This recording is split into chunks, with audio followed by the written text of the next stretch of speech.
ঝুলন উৎসব শ্রাবণ মাসের উজ্জ্বল পাক্ষিকের একাদশ দিনে শুরু হয় এবং শেষ হয় পূর্ণিমার দিনে। এই উৎসবটি শ্রীকৃষ্ণের শৈশবকালের বিনোদনকে স্মরণ করার জন্য উদযাপিত হয়। ঝুলন যাত্রা উৎসব রাধাকৃষ্ণ এবং তাদের অনন্য সম্পর্কের জন্য পরিচিত। বিশ্বাস করা হয় রাধা ও কৃষ্ণের মধ্যে নিঃশর্তে প্রেম ছিল। ভারতবর্ষে রাধাকৃষ্ণের বহু মন্দির আছে, বিশেষত উত্তর ও পশ্চিম ভারতে। এটি রাধাকৃষ্ণের প্রেমের প্রতীক হিসাবে পালিত হয়।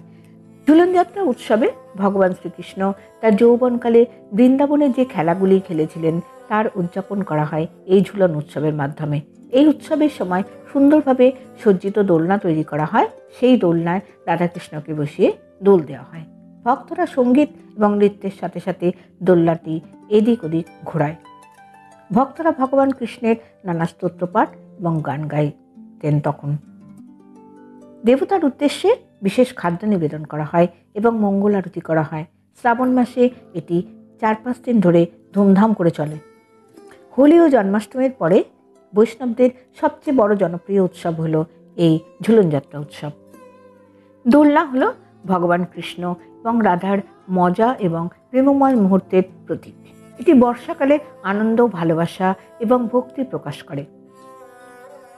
শ্রীকৃষ্ণের ভক্তদের কাছে ঝুলন যাত্রা তথা ঝুলন পূর্ণিমার গুরুত্ব অপরিসীম।